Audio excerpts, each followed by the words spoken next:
Bienvenue à ce webinaire qui va parler un petit peu de la mobilité et de la mobilité de demain, donc qui nous concerne un petit peu tous. Donc ça, c'est dans le programme d'animation de Horace. Je vous présenterai à la fin un petit peu les autres animations qu'on va avoir. Comme je disais, si vous pouvez couper vos micros ouais, pendant la présentation pour éviter de déranger, ça peut être pas mal. Si vous avez des questions, vous pouvez les poser directement dans le chat. Et si c'est au bon moment, je pourrais les présenter directement à Philippe. Et sinon, on répondra à la fin dans le temps imparti. Donc le webinaire, oui, il est enregistré et il sera disponible après sur YouTube.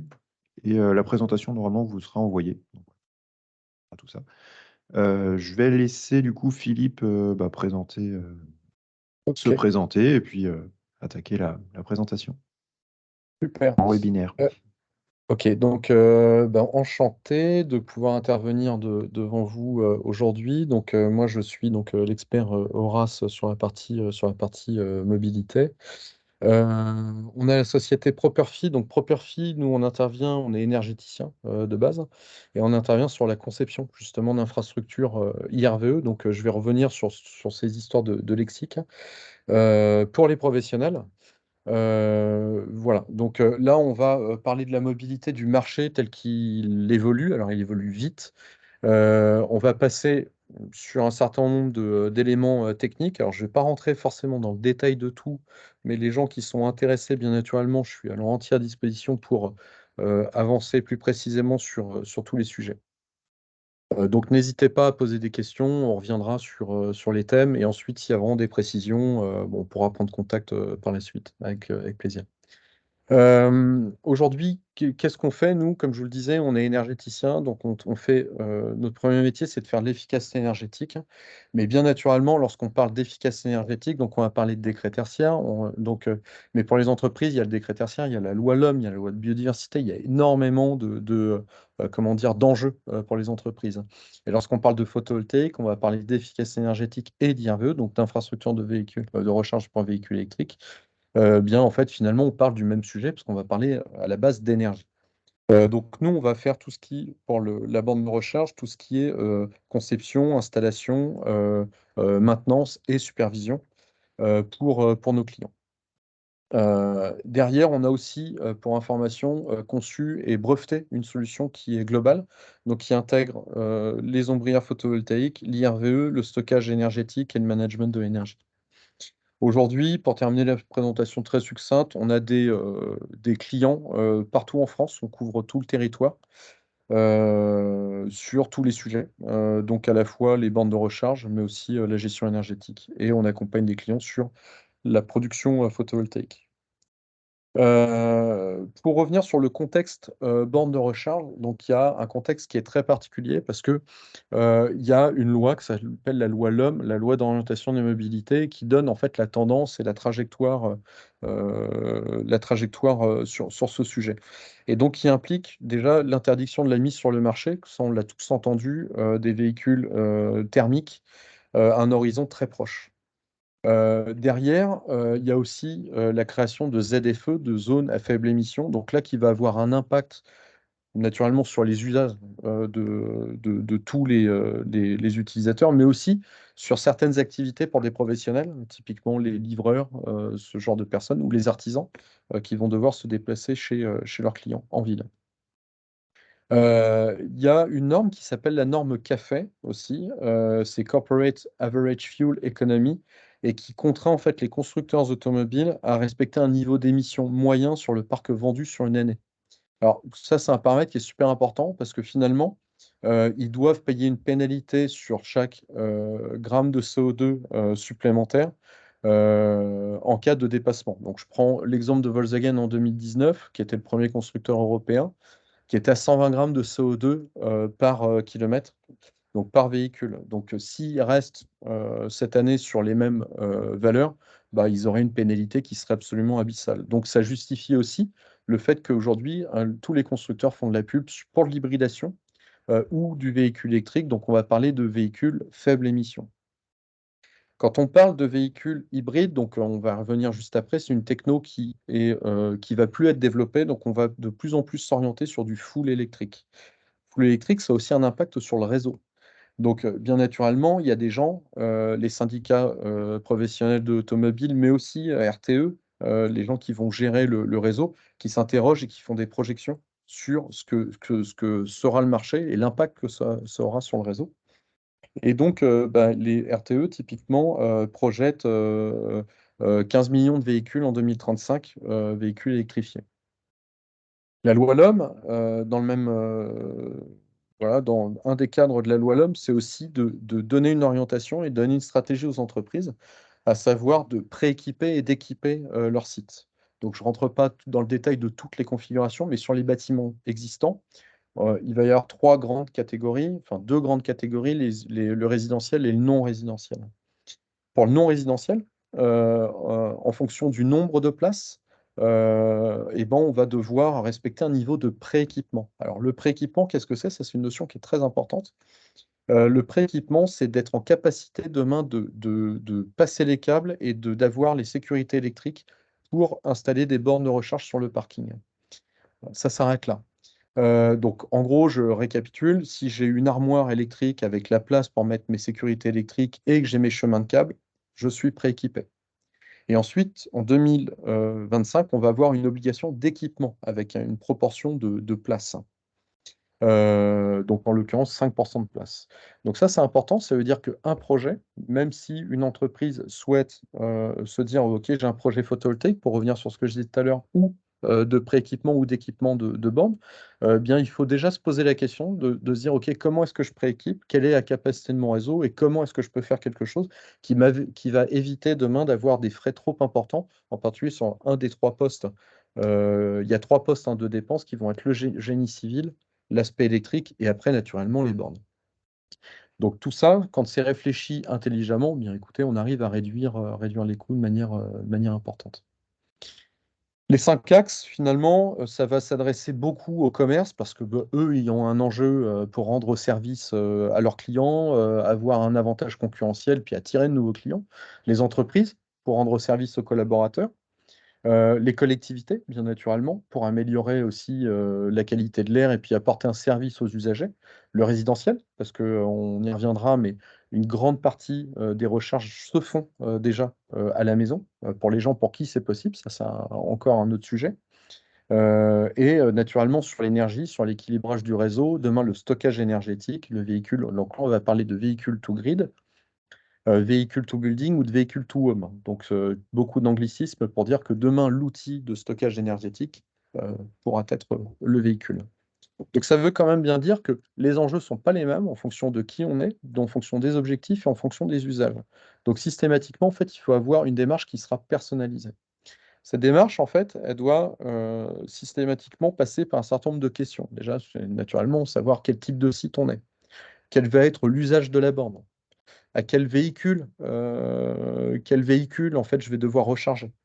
Typiquement, on va y revenir juste après, mais un véhicule hybride, on va être sur des chargeurs embarqués qui vont être de très faible puissance.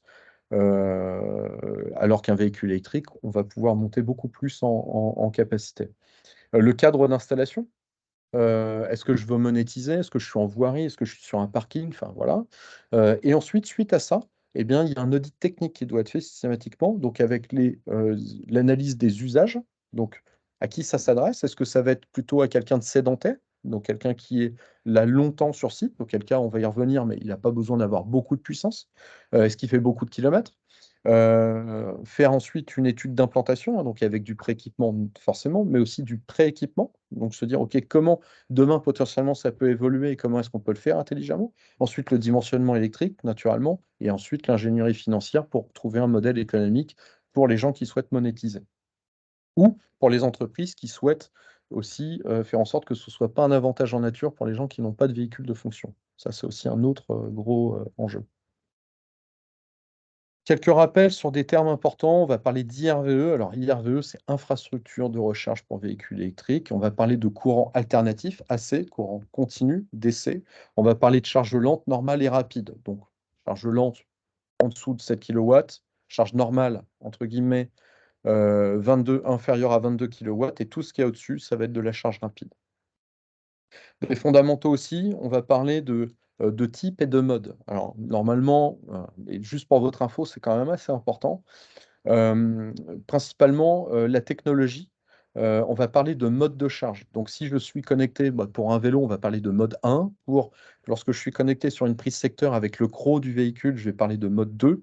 En mode 3, on va être, vous voyez, sur de la charge AC, et sur de la charge DC, on va être en mode 4.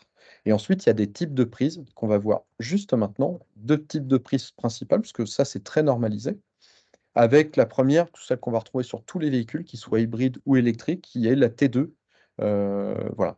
La T2, comme vous le voyez sur l'image, en fait, on va avoir cinq fiches, cinq grosses fiches, avec les trois phases latérales neutres, et deux petites fiches qui sont sur le haut, en fait, qui sont les fils pilotes.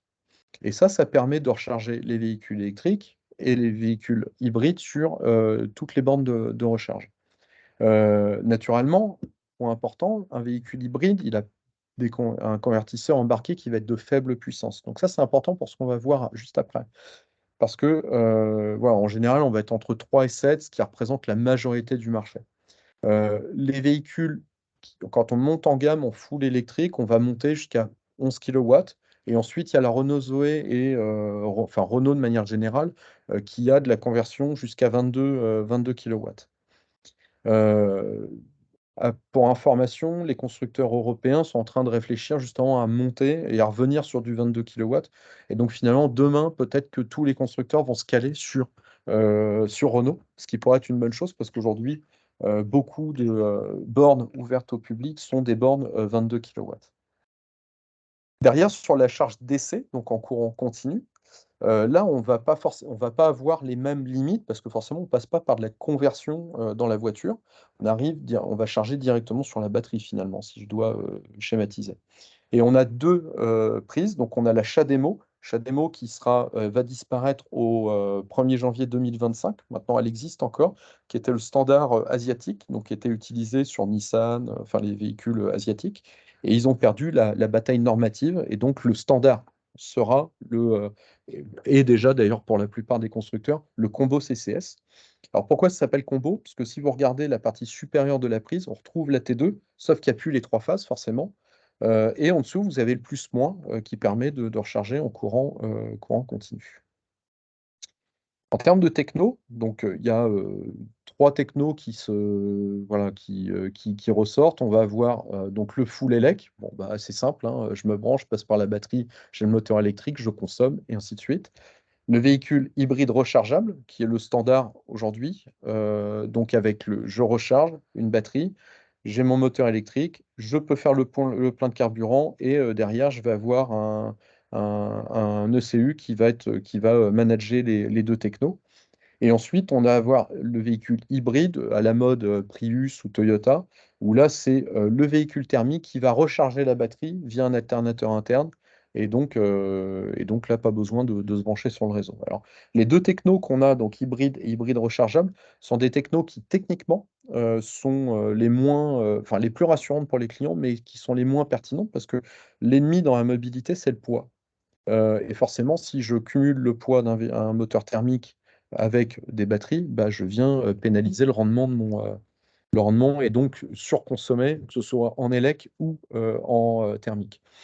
Donc, c'est des technos qui sont en phase qui seront plus développés par les constructeurs là assez rapidement. Alors, certains qui continuent à tabler dessus, mais de plus en plus, ils vont sortir des plateformes full élec, ce qui va être le cas de Stellantis, par exemple, en 2025.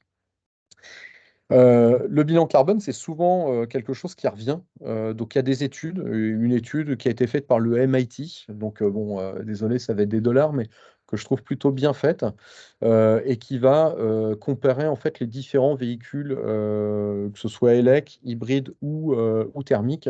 Et on voit clairement que le bilan carbone en fait d'un véhicule électrique, c'est pas surprenant parce que le rendement de toute manière est bien meilleur que toutes les autres technos. Et on se rend compte que le véhicule hybride, en fait, finalement, sur beaucoup de cas, en fait, va croiser le bilan carbone véhicule thermique.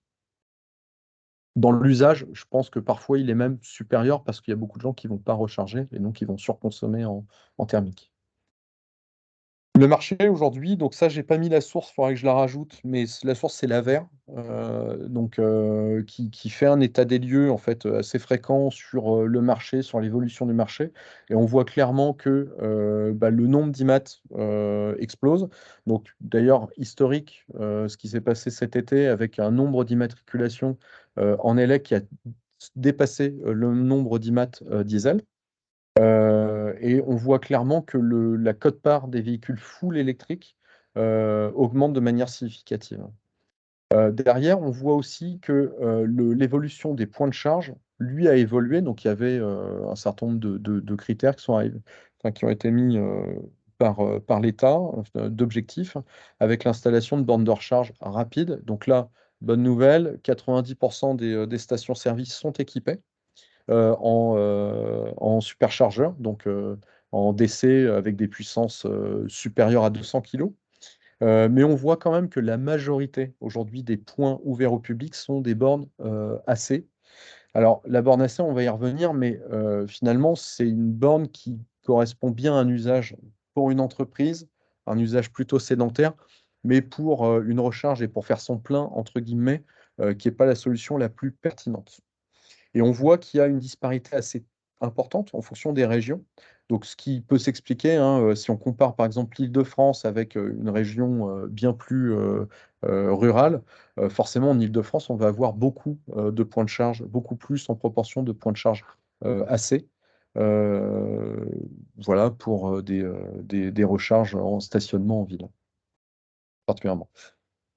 Point aussi important, c'est la consommation de l'électrique. Ça vient souvent. Alors, l'électrique, ça consomme plus sur l'autoroute qu'un véhicule thermique, mais beaucoup moins en ville qu'un véhicule thermique. C'est l'inverse, en fait, du véhicule thermique.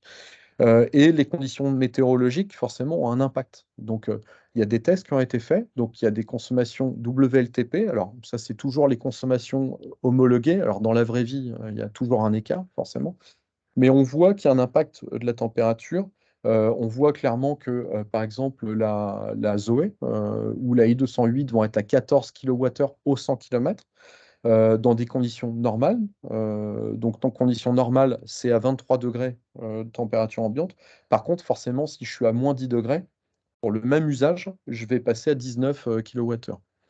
Assez logique, mais l'impact de la température sera forcément plus fort sur l'électrique que ça ne l'est sur le thermique. Par contre, on n'a aucun impact de l'altitude ou de ce genre de choses-là, donc on gagne aussi sur d'autres points.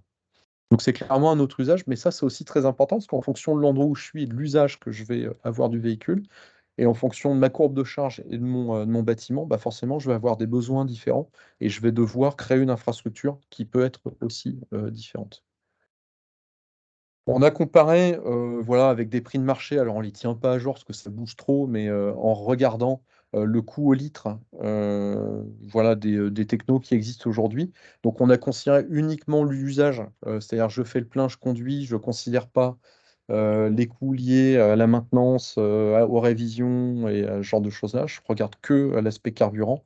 Et on voit clairement que, bah oui, l'électrique va avoir un impact et intéresse de plus en plus ces entreprises parce que le coût de revient au kilomètre bah, est beaucoup, beaucoup, beaucoup plus faible que sur un véhicule thermique malgré l'augmentation du coût de l'énergie. Donc là, j'ai comparé avec un usage plutôt sédentaire où je me recharge à la maison à 20 centimes ou dans une entreprise qui ne paye pas trop cher son énergie. Donc forcément, on peut me jeter à la figure que le coût de l'énergie va être différent en fonction de l'endroit où je suis. Donc là aussi, va avoir l'importance de la conception et de la fabrication de l'infrastructure et des outils que je mets en face pour essayer comment dire, de linéariser cette variable. Ensuite, il y a un paramètre qui est important, c'est de se dire, OK, combien de kilomètres je vais recharger en 1 heure? Parce que le nombre de kilowattheures, ça parle à très peu de gens. Et puis surtout, le kilowattheure, ça va dépendre du véhicule que j'ai en face. Donc, par contre, on va savoir dire qu'en fonction de qui est au volant, voilà, sur une borne de 7 kilowatts, on va être entre 30 et 50 kilomètres de recharge à l'heure. Pour une 50, on va être à 200, à 280, puis ainsi de suite, hein, forcément. Ça, c'est important parce que la plupart des gens cherchent à avoir beaucoup de puissance. Or, la moyenne des Français, aujourd'hui, fait 18,5 km par jour. Donc finalement, la puissance, c'est bien, mais pour certains usages. Et dans la plupart des usages, finalement, on n'a pas besoin de beaucoup de puissance.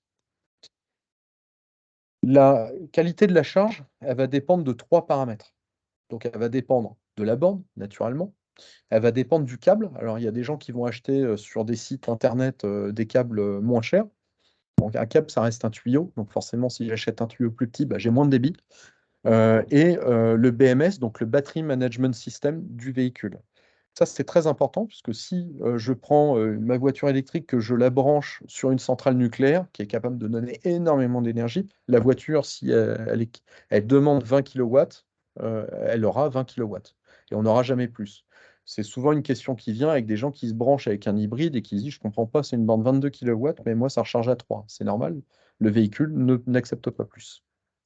Donc ça aussi, c'est très important parce que donc il y a bien l'usage et il y a le véhicule qui sera branché au bout, qui va être important dans l'étude.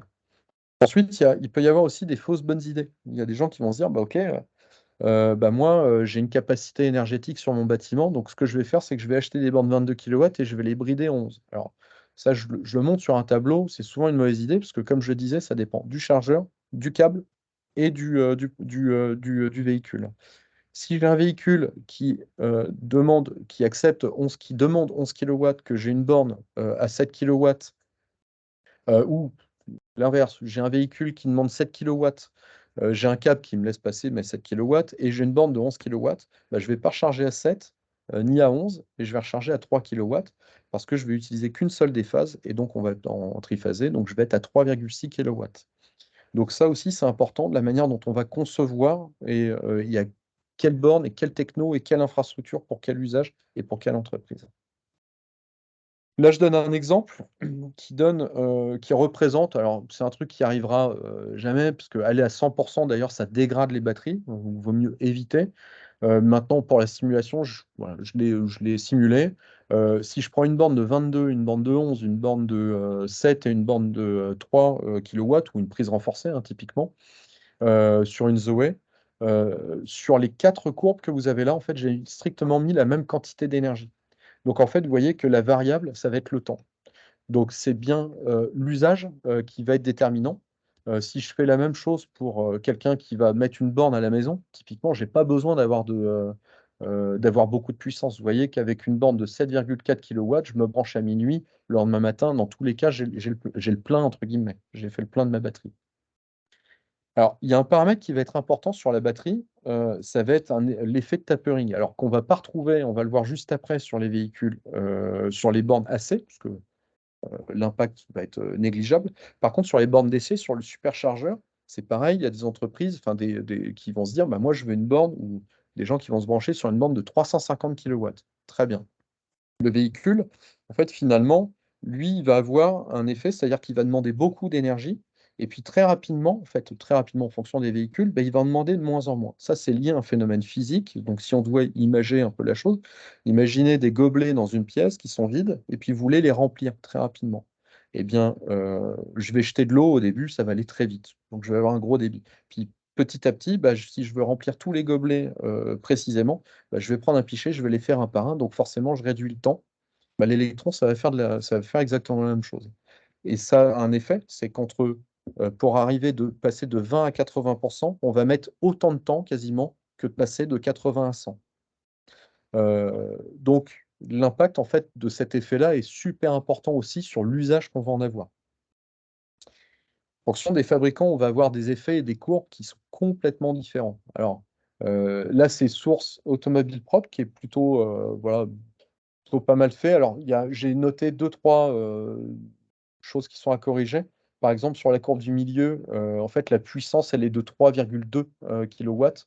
Ça sort sur le site à 20 kilowatts. Bon, vous pouvez brancher à 20 kilowatts, comme je le disais tout à l'heure, vous aurez 3,2 parce que le véhicule accepte 3,2. Et de la même manière, sur la Kia e-Soul, c'est du 7,4 kilowatts, donc ça sera 7,4. Par contre, ce qu'il y a d'intéressant, c'est sur les courbes d'essai, donc les courbes que l'on voit en rose, et on voit clairement que à partir de 35 de charge, en fait, on va voir sur la Zoé une puissance appelée qui va diminuer. De la même manière sur le partenaire. Et puis, par contre, sur la Soul, il y aura un comportement qui sera un petit peu différent à partir de 40 de charge. Voilà. Donc, le fait de stocker l'énergie, voilà, c'est un autre usage. Maintenant, pour les entreprises, bah, il faut quand même respecter, ou les collectivités, des normes. Donc, il y en a une, c'est la norme de référence, c'est la NFC 1500, voilà, qui impose un certain nombre de choses, en particulier un critère super important, c'est que sur les bornes inférieures à 22 kW et en AC, on doit avoir un obturateur, à partir du moment où on est sur un parking qui potentiellement peut recevoir des personnes handicapées ou des enfants, et ou des enfants. Donc, c'est quasiment partout. Donc, ça veut dire que le câble attaché n'est pas possible en AC, ce qui sera possible par contre sur du DC. Et derrière, il faut respecter des référentiels techniques qui sont donc soit le V-Ready ou le Z2 Ready. Donc là, qui va contraindre sur des niveaux de résistance de terre, d'harmonique, et un certain nombre de critères. Donc ça, c'est la cote-part, ça c'est la responsabilité de l'installateur de le vérifier et de garantir la charge. Pourquoi c'est important? Parce que si vous avez, par exemple, une résistance de terre qui n'est pas bonne, vous allez avoir une borne qui va être fonctionnelle, une voiture qui va être fonctionnelle, mais la voiture, elle communique avec la borne. Donc, si la voiture, voilà, elle détecte en fait une résistance de terre, typiquement sur les Renault, qui n'est pas bonne, bah, c'est la voiture qui ne démarrera pas la charge. Et donc, il faut bien valider ces critères-là avant.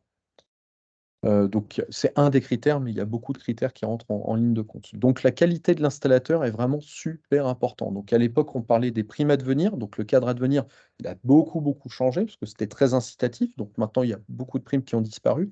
Par contre, le cahier des charges, il était quand même bien fait. C'est-à-dire que le cahier des charges, il obligeait de passer par des installateurs, comme nous. Par exemple, nous, on a toutes les certifs, que ce soit en études, en dimensionnement, en maintenance, en installation, mais ce qui permettrait d'avoir un cadre avec, pour respecter justement ces référentiels, et puis naturellement, les règles de l'art avec les normes.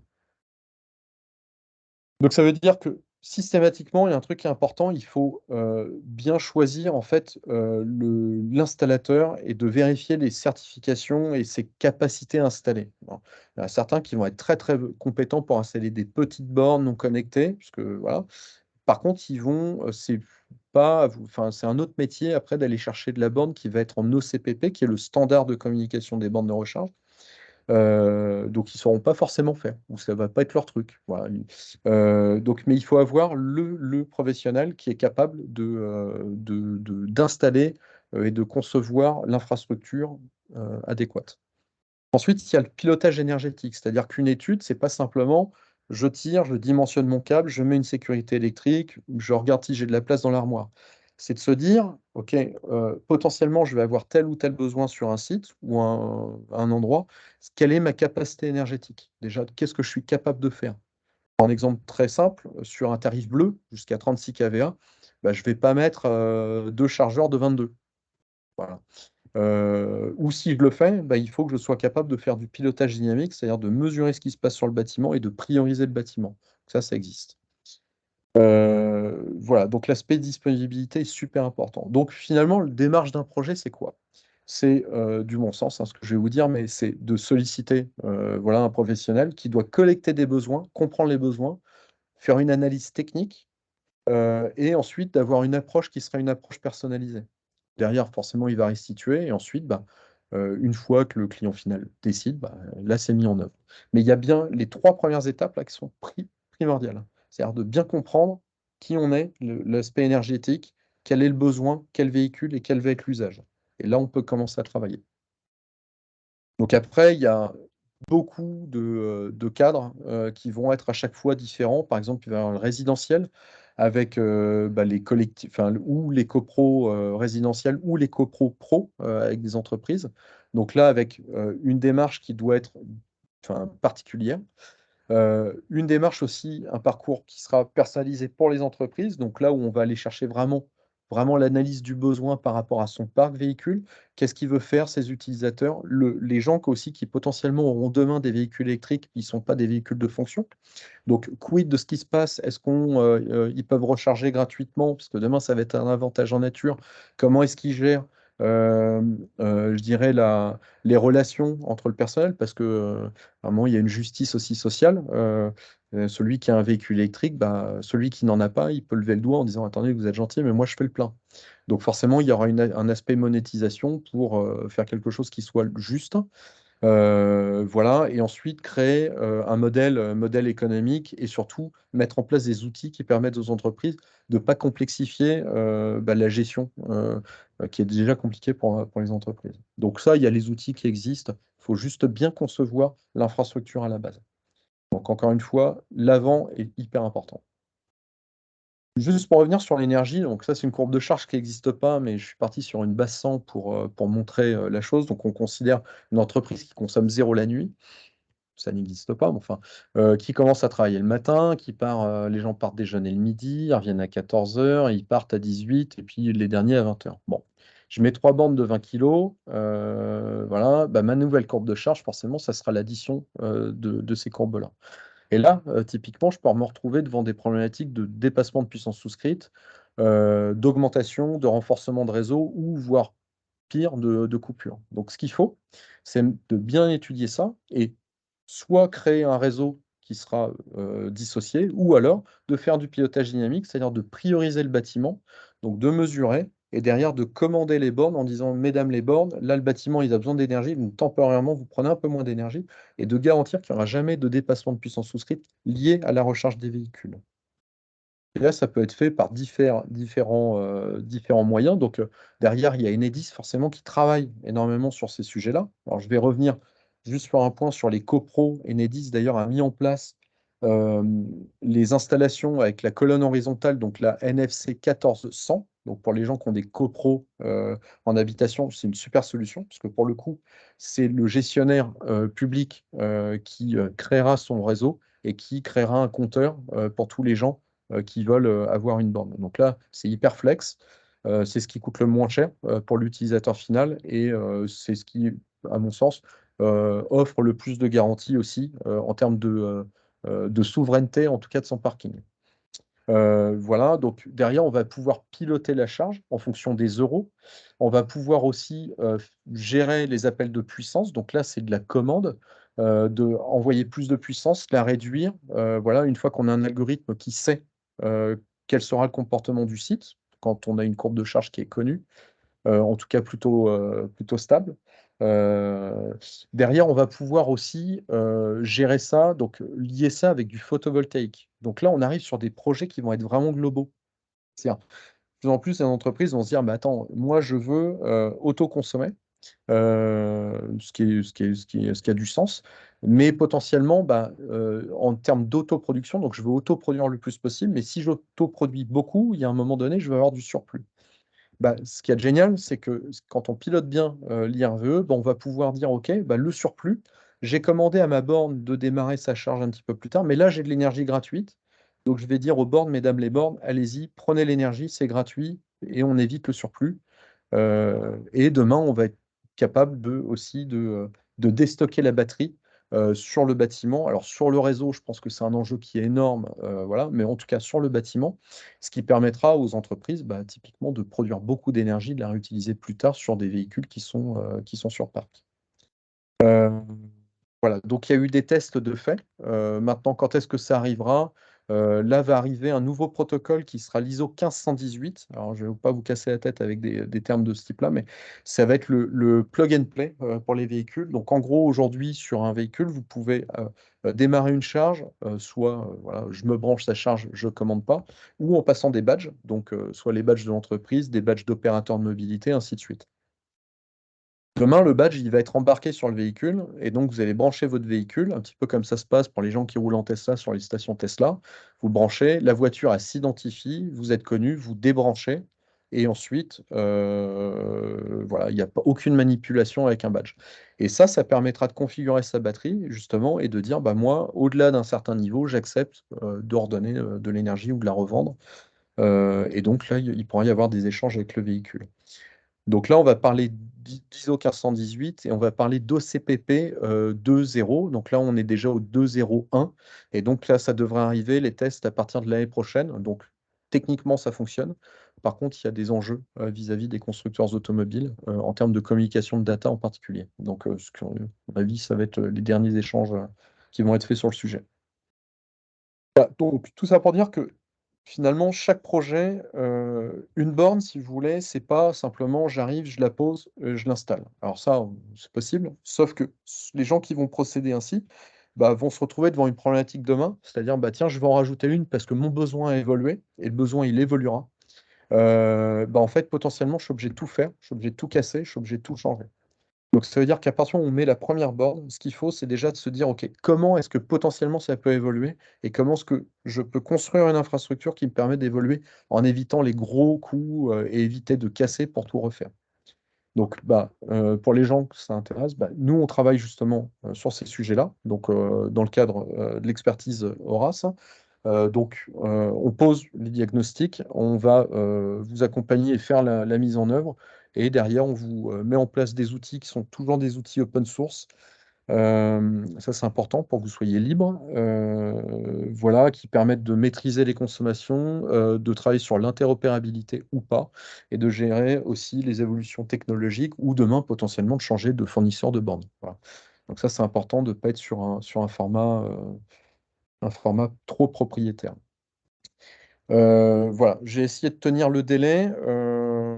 Je pense qu'il doit y avoir des questions, et puis, bah, je vous remercie de votre attention. Bah, merci en tout cas. Ouais, super, il y a vraiment eu des termes techniques qui ont été vulgarisés très rapidement, c'était super. J'ai pas de questions. Si il y en a qui veulent Super. poser des questions, et ça veut dire que c'était très clair. N'hésitez Ouais, pas, vous pouvez même démarrer les micros hein, si vous avez des questions à OK. poser. Mmh. Surtout, n'hésitez pas.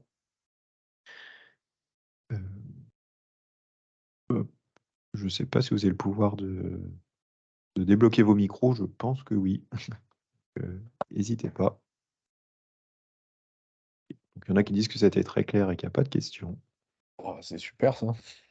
Bah, c'est vrai que oui, il y a eu tout d'abordé et tout ouais, clair, Ouais, rapide alors et après je pense que, enfin voilà, là on a essayé de enfin c'est vraiment survolé parce que dans le c'est temps, ça. c'est un sujet qui est complexe, enfin on peut le travailler, voilà, mais c'est à chaque fois c'est une démarche personnalisée, donc après effectivement s'il y a des points là l'idée ça serait de vulgariser au maximum, donc s'il y a des sur le contexte général des questions, bah, bah, c'est le moment où on va y répondre et ensuite pour tous les gens qui ont des projets spécifiques, bon, bah, on est dispo, on vient, on étudie, il faut qu'on échange, quoi. Un petit peu comme un médecin, en fait, hein, de toute façon, tous les métiers techniques, c'est pareil, hein, sur tous les autres aspects, d'expertise aura, c'est le même schéma, hein. C'est poser un diagnostic, c'est comprendre et ensuite on fait l'ordonnance, quoi, hein. Mmh. C'est ça.